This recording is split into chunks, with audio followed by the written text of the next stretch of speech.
Hello friends, welcome to ring for luck. இன்றைக்கி நம்ம பார்க்க போகிறது ஒயிட் சாஸ் பாஸ்தா. அது செய்ய தேவையான பொருட்கள். ஃபஸ்ட்டு இப்போ ஒரு பேனில் கொஞ்சம் தண்ணி கொதிக்க வச்சுக்கலாம். அதில் கொஞ்சமாக உப்பு சேர்த்துக்கலாம். அப்புறமா அதில் ஒரு 1 டீஸ்பூன் எண்ணெய் ஊற்றிக்கலாம். அடுத்தது ஒரு 2 கப் பாஸ்தா போட்டு பாஸ்தா வேக வச்சு எடுத்துக்கலாம். இப்போ பாஸ்தா வெந்துடுச்சு, தண்ணி வடித்து எடுத்துக்கலாம். அடுத்தது ஒரு பேனில் ஒரு 2 டீஸ்பூன் எண்ணெய் ஊற்றிக்கலாம். அதில் ஒரு 2 பல் பூண்டு எடுத்து இந்த மாதிரி குட்டி குட்டியாக கட் பண்ணி வச்சுக்கலாம். அதை போட்டுக்கலாம். போட்டு அதை ஃபஸ்ட்டு கொஞ்சம் லைட்டாக வதக்கிக்கலாம்.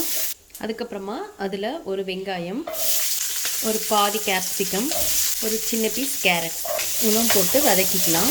இதுக்கு தேவையான அளவு உப்பு போட்டுக்கலாம். அப்புறமா ஒரு 1/2 டீஸ்பூன் மிளகுத்தூள் போட்டு அதையும் நல்லா மிக்ஸ் பண்ணிக்கலாம். இப்போ இது ரெடி ஆயிடுச்சு, இதை மாற்றி வச்சுக்கலாம். அடுத்தது நம்ம ஒயிட் சாஸ் ரெடி பண்ணிக்கலாம். அதுக்கு ஒரு பேனில் 4 டேபிள் ஸ்பூன் பட்டர் போட்டுக்கலாம்.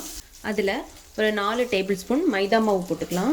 போட்டு மீடியம் ஹீட்டில் வச்சு இதை கொஞ்சம் பச்சை வாசனை போது வரைக்கும் நல்லா வதக்கிக்கலாம். இப்போ நல்லா வதக்கியாச்சு, கலர் சேஞ்ச் ஆயிடுச்சு. அதுக்கப்புறமா ஒரு 2 கப் பால் ஊற்றிக்கலாம். ஊற்றி இதை கட்டி எதுவும் இல்லாமல் நல்லா மிக்ஸ் பண்ணிக்கலாம். இதை வந்து மீடியம் டு லோ ஃப்ளேமில் வச்சு நல்லா மிக்ஸ் பண்ணிக்கலாம். இது கொஞ்சம் திக்காகணும்.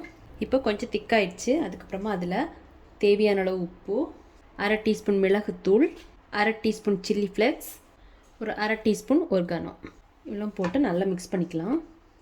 இப்போ இது நல்லா திக்காயிடுச்சு. அதுக்கப்புறமா இதில் வந்து நம்ம வேக வச்சு எடுத்து வச்சுருக்கிற பாஸ்தாவை போட்டுக்கலாம். போட்டு நல்லா இந்த சாஸ் கூட நல்லா மிக்ஸ் பண்ணிக்கலாம்.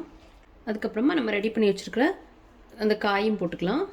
எல்லாத்தையும் நல்லா மிக்ஸ் பண்ணிக்கலாம். இப்போ ரெடி ஆயிடுச்சு, நம்ம கேஸ் ஆஃப் பண்ணிக்கலாம்.